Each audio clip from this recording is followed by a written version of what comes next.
നമസ്കാരം. Gold price Kerala today 2.0യിലേക്ക് സ്വാഗതം.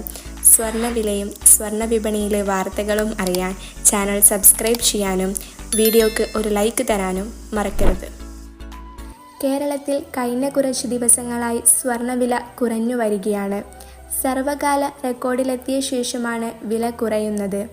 ഇന്ന് വില കുറഞ്ഞതോടെ ഈ മാസം 18-ന് രേഖപ്പെടുത്തിയ വിലയിലേക്ക് സ്വർണമെത്തി. രാജ്യാന്തര വിപണിയിൽ സ്വർണ്ണവില കുറയുന്നതാണ് കേരളത്തിലും വില ഇടിയാൻ കാരണമായത്.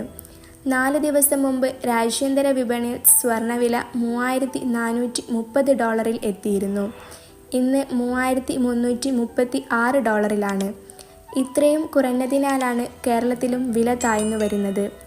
ഡോളർ കരുത്ത് കാര്യമായി കൂടിയിട്ടില്ല. ഡോളർ കരുത്ത് വർദ്ധിപ്പിക്കുക കൂടി ചെയ്താൽ സ്വർണ്ണവില ഇനിയും കുറയും. ഇന്ന് 400 രൂപയാണ് പവന് കുറഞ്ഞത്.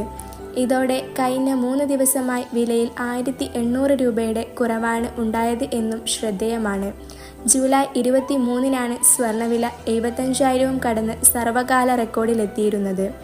ഇന്ന് 73,280 രൂപയാണ് ഒരു പവൻ സ്വർണത്തിൻ്റെ വില.